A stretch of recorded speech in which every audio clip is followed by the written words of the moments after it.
Elimu imelala hapa. Hapa ndipo alipolala mwanachuoni na mtaalamu wa sheria za mirathi, mtu aliyefasaha na mwenye msimamo mkali, Sheikh Muhammad Eid Abu Eid. Katika uhai wake, Sheikh Muhammad Eid alipewa majukumu kadhaa kutokana na vipaji vyake, kama vile imamu wa msikiti wa Mnyamani, mshauri wa mufti wa Tanzania na mratibu wa taasisi ya mashekhe na wanazuoni wa Kiislamu nchini. Sheikh Muhammad Eid alijizolea umaarufu katika vipindi vya redio na television, hasa kwa uchapo wa kujibu maswali na kufafanua masuala magumu ya Kiislamu. Alikuwa mtu hodari katika kuwasilisha mada kwa kiwango cha juu cha ilmu, huku akiwa na fasaha ya kuzungumza na mwenye msimamo mkali katika alichokiamini, kiasi cha kuwakosesha usingizi wanaokwenda kinyume na akida yake. Kuna maisha baada ya kufa,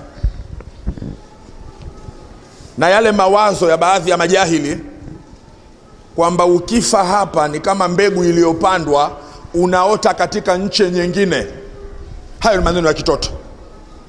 Walau anna idha mitna turikna lakana almautu rahata kulli hayy walakinna idha mitna bu'ithna wa nus'al ba'dahu an kulli shay.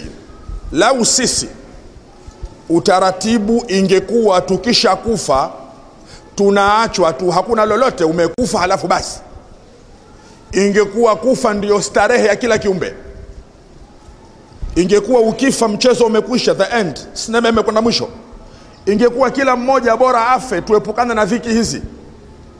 Lakini utaratibu hauko hivyo. Tukisha kufa sisi tutafufuliwa, tukishafufuliwa tutaulizwa an kulli shay'in, kila kitu, tangu ulipobaleghe mpaka ulipokufa utaulizwa. Na Mwenyezi Mungu, wa kulla shay'in ahsaynahu kitaba, kila kitu tumekidhibiti tena kwa kukiandika. Alikuwa mtetezi wa mambo ya mwezi muandamo pamoja na masala mengine tofauti, hasa yale khilafia. Kinachoitwa mwezi wa kimataifa, kwamba eti mwezi umeonekana nchi fulani duniani alafu hukumu ya mwezi huo ienee dunia nzima, kinachoitwa mwezi wa kimataifa. Mwezi wa kimataifa haupo, hauwezekani, hautekelezeki. Mwezi wa kimataifa haupo, hauwezekani, hautekelezeki. Alikuwa mcheshi, mkarimu, mcha Mungu na mkali vile vile, hasa kwa anaowaona kuwa ni wapotoshaji. Kifo chake ni pigo kubwa kwa wana tariq, kwa sababu Sheikh Muhammad Eid alikuwa na uwezo mkubwa wa kumkabili mtu yoyote bila woga na kumrushia mashambulizi makali, na alikuwa mgumu kukabilika. Mfano utaona sasa, baada ya Sheikh Muhammad kulala katika jeneza akiwa hana tena uhai, nguvu wala kauli, ndipo wameibuka wasemaji na wapondaji wengi ambao waliufyata wakati wa uhai wake.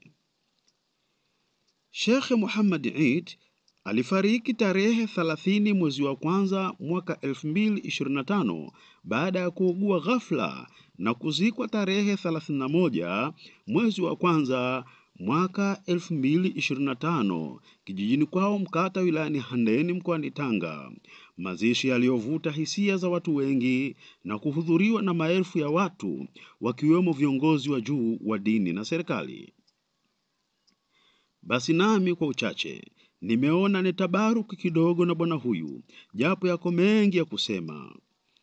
Tunamuomba Rabbi amsamehe alipoteleza na amuingize peponi kwa rehema zake. Mtayarishaji na msimulizi wako naitwa Rashidi Sampa Katema. Wassalamu alaikum wa rahmatullahi wa barakatuh.